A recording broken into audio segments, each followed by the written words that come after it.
Many people in the United States work very hard but still struggle to pay their bills. These people are called the working poor. Bella is a young single mother of three who is one of them. However, Bella wasn't always in this situation. She once started her own business. Bella loved food, especially Italian food. Her grandparents were Italian immigrants who came to the United States looking for a better life and opened a small family pizzeria in Queens.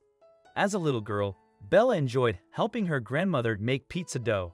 She could knead it for hours and got better at it as she grew up, learning more about Italian cooking. As Bella got older, she realized she wanted to do this for a living.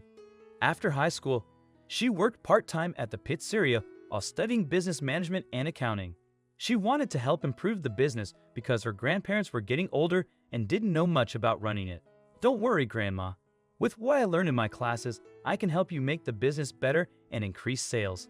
I have lots of ideas," Bella would say to her grandparents while she studied and worked with them. "You have so many dreams and energy, my child, but we are having a harder time paying the bills each month. The little money we have is not enough." "I don't want that for you, dear," her worried grandmother said as she noticed the restaurant was struggling. "That won't happen to me. That's what I'm studying for. Let me help you, and you'll see how together we'll manage to keep the business afloat. Have faith, Grandma," she encouraged her, who was very excited about what the future had in store for them. But the reality was quite different. Over the years, the business passed into the hands of Bella's parents, and when they retired, Bella remained in charge of the pizzeria. For her, running the pizzeria was a dream come true, although the joy was short-lived. Bella knew that it was very difficult to succeed in a city like New York, especially if your business was a pizzeria, since there were hundreds of restaurants selling pizza all over the city at much more affordable prices than hers. During that time, she met the man who would later become her husband and the father of her three children, Arnold.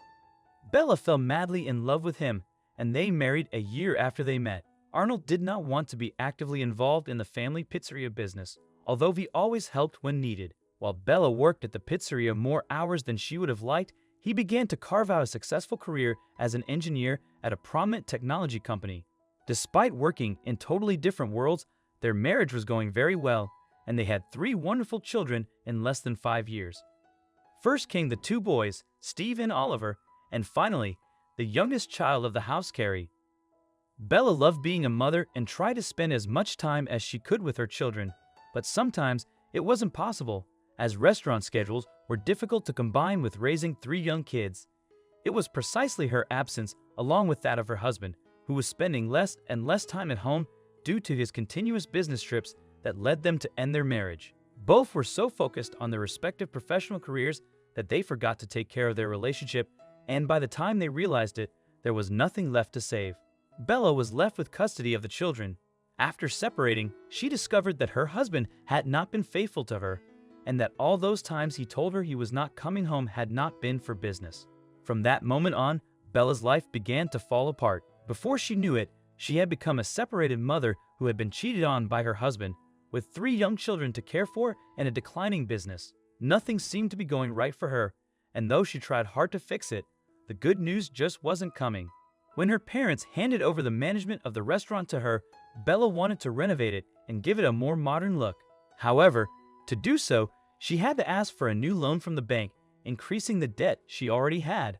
Her grandparents and her father had already passed away, and her mother was very ill at the time, so there was no one left to ask for help. The result of all the investment she made was not what she expected. Far from it, the restaurant was getting emptier and emptier, and they barely made ends meet. The situation kept getting worse, and by the end of the year, the debts were so large that the bank ended up seizing the restaurant and Bella's house, which she had put up as collateral to pay them off. Thus, as a dreamy and energetic woman, she ended up completely ruined, with no home, no business, and three children in her care who kept asking her questions. For the first few months after the foreclosure, Bella kept changing jobs endlessly, none of them lasting long enough and all of them paying so little that she couldn't afford a week's worth of food for herself and her children. Finally, after several unsuccessful job interviews, Bella found a job that she liked and that paid a halfway decent salary. She was hired by a large telephone company as a sales and training coordinator. Her job was basically to ensure that the operators met the weekly targets set by the company and to guide the new recruits during their first weeks of work. After 2 years in her new job, Bella was happy, even though it wasn't what she had planned. She enjoyed the work environment, but her low salary forced her to continue living in a shelter with her 3 children, which made them all unhappy. One day, her youngest daughter asked, "Why do we have to live in a shelter, Mom?" Bella explained, "I had to sell everything to pay off my debts. This is temporary. I promise we'll find a better place soon." Unbeknownst to her, her luck was about to change.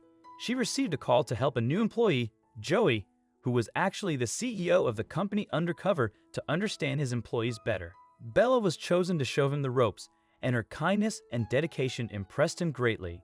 After several weeks, their relationship as co-workers was excellent. They connected seamlessly and trusted each other so much that they both shared aspects of their private lives that they hadn't disclosed to anyone else. "You know, Bella, when I came to work for this company, I had nothing. I lost my carpentry business and debts ended up leaving my bank accounts in the red. Finding this job has been a real miracle for me," Joey told her, trying to get her to open up and tell him more about her past. The program wanted some intimate moments between the boss and his employees, and Joey had no problem getting it, although he had no idea how intimate those conversations would become. Bella's response left him speechless. "I completely understand how you feel, Joey. In fact, I went through exactly the same thing, and currently, I'm still unable to afford a house to live in with my 3 children. I know it's not ideal, but at the moment, I can't give them anything better," Bella confessed, feeling a lot of embarrassment. "You also had a business and went bankrupt? You live with your 3 children in your car? How is that possible?" Joey asked with curiosity. He did not expect such a sincere answer and wanted to know more about his employee's situation. "That's right, I used to own a pizzeria, but I went bankrupt and the bank repossessed it. We live in a shelter because, although I like this job very much, the salary is too low to pay the rent for an apartment. Everything I earn goes toward food, clothes, and their education, but we manage it well. For me, the most important thing is that my children are well and that they never lack food. The rest is secondary. I know it will get better. Don't you want to leave your job and look for something better?" The man asked incredulously. "You may think it's ridiculous, but I feel valued here and I love what I do. After my tremendous business failure, I needed to feel this way. This company is wonderful to its employees, and although the salaries could be improved, the working conditions are unbeatable. I'm sure you'll like working here too. You'll see, you'll never be alone here, Joey. If you need anything, don't hesitate to ask me," Bella told him, patting him affectionately on the back and giving him a big smile. Even though she had just confessed to him that she lived in a shelter with her family, the filming of the program continued. However, after that conversation with Bella, the head of the company could not stop thinking about her and her family. The story she told him made him very emotional, and he wanted to do something to help this kind woman who had been so unlucky in life and who spoke so highly of his company. The end of the filming took place in the office of the CEO of the company, and what would happen during that last take would not only change the lives of Bella and her children, but also the CEO. That morning, Bella was paged to rush to the CEO's office. Hearing her name being called from the boss's office, Bella was startled. She didn't understand anything and rushed as fast as she could to find out what it was about, even though she couldn't imagine what would happen next. As she entered the office, Bella was speechless. Standing in front of her was the supposedly new employee she had spent the last few weeks with and had become very good friends with. She didn't understand anything that was going on, but before she could say anything, he explained it all to her. "Dear Bella, I know you must feel very confused right now, and you might even be a little angry with me for deceiving you. But it was all for a good cause, I assure you. Let me explain, and you'll understand everything," he said apologetically as Bella tried to collect her thoughts and sat down in a nearby chair. In their final conversation, Bella discovered that her boss, Modell, was not the man she thought he was. Impressed by her work, he promoted her to assistant manager with a $14,000 raise. He couldn't bear to see such a talented employee living in a homeless shelter with her 3 children, so he gifted her a $250,000 check, urging her to find a nice home. Overwhelmed with joy, Bella cried and accepted his help. From that day on, she never returned to the shelter. Bella and her children now live happily in Manhattan, serving as a testament to the power of perseverance and hope. If you enjoyed this inspiring story, please leave a comment, like, share, and subscribe to our channel. Thank you.